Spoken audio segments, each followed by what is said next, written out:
Премиерот Зоран Заев открива дека македонската и грчката страна на вчерашните преговори во Виена ги приближиле ставовите за 3 од 7 точки од предлогот на медиаторот Метју Нимиц.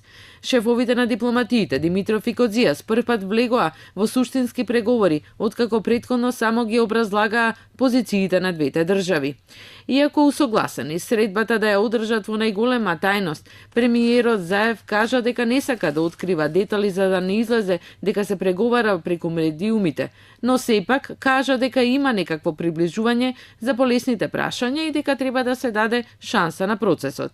Ако тргнеме од некои 7 позиции кои што беа поидовните точки на разговорите, знам дека тоа е веќе намалено на 4 позиции, 3 се отклонети. Јас верувам дека со политиката на новата влада многу брзо и ќе може да се отклонуваат и другите позиции. Веројатно тие беа најлесните, но добро е, сигнал е, охрабрување за нас, охрабрување за грчката страна, дека е можно. Дека можно да се изнајде решение. Секако суштинските позиции се многу значајни. Името, уставот дали ќе се менува или не, јазикот и други работи кои што таму се спомнуваа.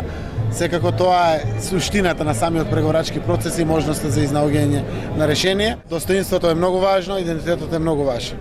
Од тука од прилика и кажуваме се, така да му дадеме шанса на преговорачкиот процес.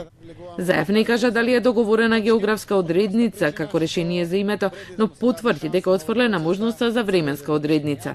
Не одговори директно и дали е можно да се менува македонскиот устав доколку се дојде до решение. Тој останува оптимист и повтори дека сигурно ќе биде ставено решението на референдум. Ако се дојде до него, тоа ќе биде ставено и во меѓународен договор, како што најави грчката страна.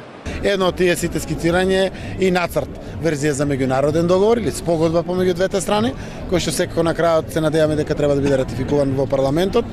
Тоа што би било решение или решливо, досега би било фиксирано внатре. Сето друго што е отворено, како ќе го решаваме, можеме да го ставаме. Се е на одмет.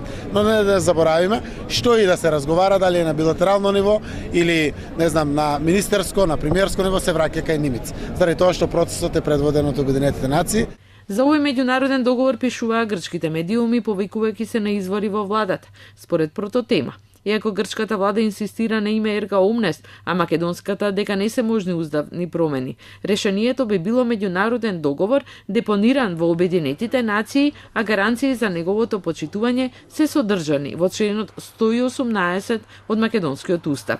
Според овој член, меѓународните договори што се ратификувани во согласност со уставот се дел од внатрешниот правен поредок и не може да се менуваат со закон. Со тоа би биле задоволени барањата и на двете држави за неменување на уставот и употребата на договореното име, но засега нема официјална потврда за овој договор.